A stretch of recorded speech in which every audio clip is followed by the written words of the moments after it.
Good day, friends. 23rd of February today. Today is Defender of the Motherland Day. So to all the people that served in the Soviet Union, or served in the Russian army, I congratulate you with this day. All those who defend the Russian motherland. Quick video. A few things I want to add. That after President Putin's speech, as usual, the Western media takes things in sound bites out of total context. One of those sound bites that they love to take out is the fact that Russia is leaving the START Treaty. Well, first of all, Russia isn't leaving the START Treaty. It's suspending its participation in the START Treaty. And they also love the soundbite where President Putin said, in these circumstances, allowing Western observers on our bases is absurd. What, of course, it is. But what, of course, they miss conveniently is what he said, since they don't allow our inspectors on American bases and Western bases, which they use which America, as the usual, there's no honest broker in America. Let's begin with that. It's the biggest cheating country in the world for everything. Look at the 200 plus treaties with the American Indians. Every single one of them broken, many broken before the ink dried. You can't trust the Anglos for anything, except that they will put a knife in your back the moment it's worth their while. They aren't allies. They are, well, I can't call them exactly vagabonds, but Christ's sakes, definitely they have no honor. And they never hold their word. They never hold their word. As an example of why we're leaving the strategic strategic missile initiative, America puts Tomahawks in anti-aircraft missile launchers. Tomahawks can carry a nuclear warhead. Yes, it's not a 20 megaton warhead. It may be a 5 megaton warhead, and it has a range of 1,500, 2,000 kilometers. So firing them from, say, the Balkans or from Poland, they'll reach basically to the Ural Mountains. And these are considered tactical, not strategic. Put a few more in Japan and you cover the east coast of Russia. See, it's all just tactical. Well, it's crap, of course, because it covers all the major population centers. So right off the bat, it's cheating. They'll do the same thing on, and they won't let anybody inspect it because it's tactical. It's not under this. They'll take nuclear boomers, replace a couple of the silos with tactical missiles. And then they'll say, oh, the object is now tactical. You can't inspect it. And so on and so on. So again, no good faith. There is no good faith in the West to begin with. And in the Anglo-West, there's even less good faith. So nothing can be trusted from the Anglos, period. That's just the way they are. I mean, come on. Any other country in the world that's ever had to deal with the Anglos knows they will backstab you the first second they get. They are chaotic evil. That's about as it gets. I'm sorry, but that's exactly how it is. They follow no laws whatsoever except the ones that benefit them at the moment. And the moment that don't benefit them directly, they ignore them. That's just the way the West is in general, and Anglos in particular. There's a reason Hitler took most of his ideas on genocide and everything else from America and from England. They're the great prime, trailblazers for all of that. Anyways, so Yale submits this report that Russian children from the Donbass that have been evacuated out of those areas that are under constant shelling. The Donbass for 8 years. Zaporozhye and Kherson for the last year, under constant shelling by Ukraine. Children have been evacuated out of there, taken to camps. The children don't have parents, or parents are serving on the front. They've been given to foster parents if they don't have their own relatives here. They've been evacuated out of the war zone. Yale calls it kidnapping and reprogramming. You mean the victims have to stay under fire? Oh, and Ukraine, the country that's literally committing genocide.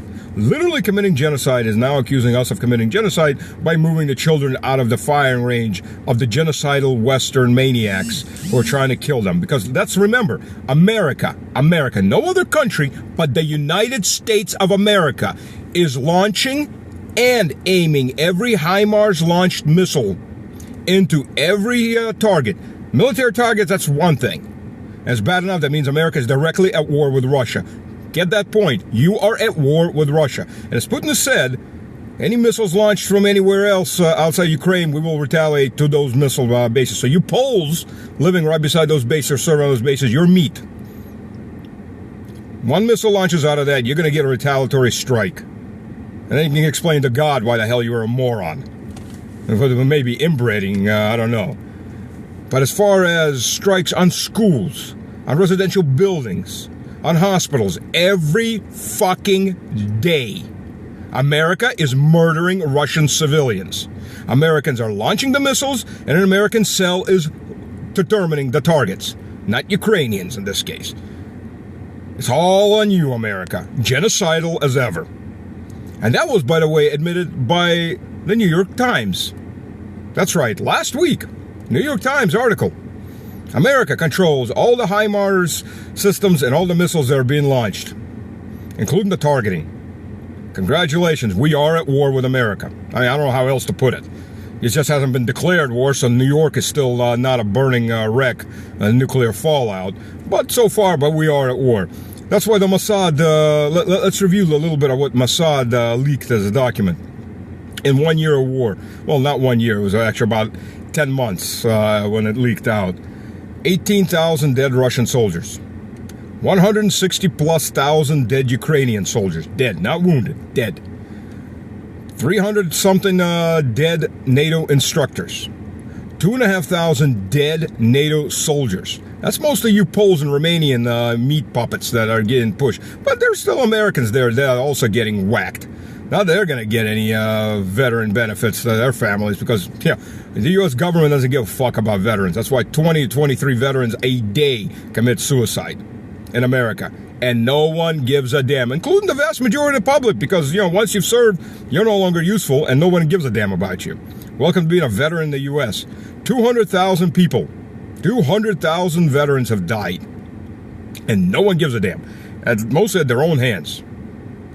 And no one gives a damn. The medical facilities are shit. And as a veteran, I can tell you, they are shit. You got doctors that can't pass a state exam in any state. They go work for the federal government in a VA meat plant. They're hacks because they don't get paid shit. So any doctor that can pass an exam, a state exam, is going to go earn. And that ain't going to be anybody that's working for the U.S. government. Not in a VA center. That's for damn sure. The only exceptions are the few VA centers like Chapel Hill Medical that are tied to a medical university. Everybody else is just a meat factory. They don't give a damn. They don't even know what to do most of the time. So, that's that. Just like how many homeless in America are veterans, and nobody gives a damn, and the public doesn't give a damn. All the patriotism, hoo-ha-ha. The moment the veteran is used up, the soldier's used up, no one gives a damn. The Empire sure as hell doesn't. So there you go. Clarifying just a few of the misconceptions that the West is spreading endlessly. And by the way, the majority of President Putin's speech was about economic development.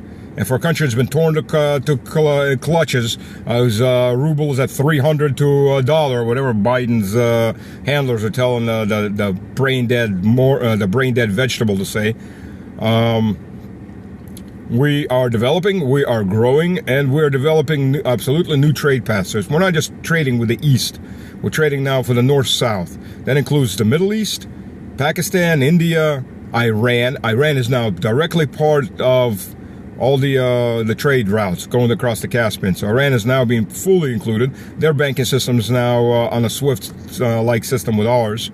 And other countries are signing up. And Europe, fuck off. You let America rape you, you deserve what you get. You're stupid enough. I mean, Europeans, good God, you are a genetic dead end. I don't know how else to put it. I mean, your leaders took their pants down in the 40s in Western Europe and in the 90s in Eastern Europe, and they never figured out that they can pull their pants back up and get off their knees. I mean, America is literally, and the UK to some degree too, is literally raping you. It's literally deindustrializing you, totally. And you're fine with that because, oh, it's America. Those evil Russians over there. Oh, ho, ho, I'm afraid. Well, go ahead, be afraid. Poverty-ridden, ignorant people, you're too desperate to find a chunk of food to eat to worry about what your masters are doing to you. So, have fun. I mean, my God, people. And the other thing, by the way, that will never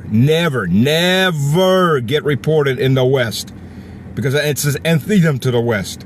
Is what President Putin said at the beginning of the speech. We are fighting for the survival of Russia. So finally, we've laid this out. The West wants us exterminated, and we ain't gonna get it. If the West exterminates us, there ain't gonna be a West left either. B, we are fighting for conservative, traditional rights and values, which the West and its satanic leadership despises. And for all of you who are sitting there and have any inkling of serving God instead of the devil, you best wake the fuck up. It's already too late for you there. Here you're looking at the only big country that's actually defending family values. Well, to a smaller degree, China. Well, we are defending Christian values of that too. And Muslim values for the most part, and traditional Jewish values, as opposed to the perverted Muslim values in a lot of the Muslim countries that the West has gone into and created these jihad regimes, or the Israeli values that have gone skewed very far from Judaism too, especially with the ultra liberals in the power there, no different than the rest of the West. And the West is extremely anti-Christian.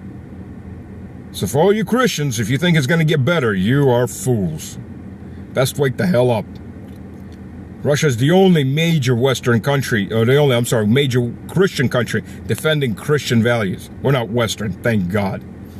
There's also Poland, even though they're our enemies, because they're morons, and they just want to fight, thinking the U.S. is going to back them. The U.S. will back them, all right, from a couple of thousand kilometers. They'll kick them in the ass and push them in a fight that they're going to lose. And we'll burn Warsaw and Krakow to the ground. We're not going to keep the kid gloves on like we did with the Ukrainians. And most Russians are more than happy if Lvov was leveled right now, or Kiev, because that's how it's gotten to after a year of this crap. And Poland's going to be a wrecked shithole desert if they fully go into war with us. And you think America's going to fight off and die for you? Then you're bigger morons than everybody else that's actually already gone and gotten killed, thanks to the Yanks. But hey, whatever. You get what you deserve. To keep worshiping Biden or whomever ever sits in the White House like a little godling. I mean, that's what you do. God, the speech Biden gave, do you understand those Poles that bloody worship him? I mean, I'm morons already. They bloody worship the man. The walking vegetable. They had to go through 3 levels of security to get in there, and Biden was stalking behind a plastic bubble screen, bulletproof, because that's how much he trusts you. You're meat. Wake the hell up. Go with God.